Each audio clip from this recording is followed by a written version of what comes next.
+2 தேர்வில் அதிக மதிப்பெண் பெற்ற மாணவர்களில் பலர் விரும்பி படிப்பது மருத்துவ படிப்பைதான். அதிலும் அரசு மருத்துவக் கல்லூரிகளில் இடம் கிடைக்க வேண்டும் என்ற ஆர்வத்தில் பலரும் விண்ணப்பித்து வருகின்றனர். இந்த ஆண்டு மருத்துவ படிப்புக்கு 20,000க்கும் மேற்பட்ட விண்ணப்பங்கள் விநியோகிக்கப்பட்டுள்ளன.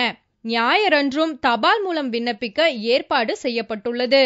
இதுவரை 12,000க்கும் மேற்பட்ட பூர்த்தி செய்யப்பட்ட விண்ணப்பங்கள் பெறப்பட்டுள்ளன. நான் 12th 1035 எடுத்தேன். என்னோட சின்ன வயசு கனவே டென்டிஸ்ட் ஆகணும் தான் ஆசை.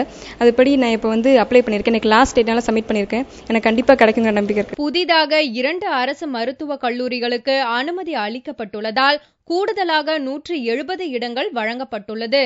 இதனால் அரசு மருத்துவக் கல்லூரிகளில் மாணவர்களின் எண்ணிக்கை 1653ஆக உயர்ந்துள்ளது.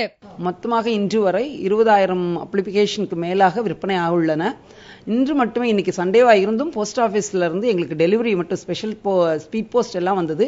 தபால் மூலம் 3,448 விண்ணப்பங்கள் நாங்கள் பெற்றிருக்கிறோம். ஸோ மொத்தமாக எங்களுக்கு 12,798 அப்ளிகேஷன் நாங்கள் ரிசீவ் பண்ணிவிட்டோம். அப்ளிகேஷன்ஸ் நிறைய ஏன் வருதுன்னா, I think we have increase in seat. ஒரு 170 சீட்டுகள் எங்களுக்கு 2 மருத்துவக் கல்லூரிகள், அரசு மருத்துவக் கல்லூரிகள் வருகின்றன, விழுப்புரமும் திருவாரூரும்.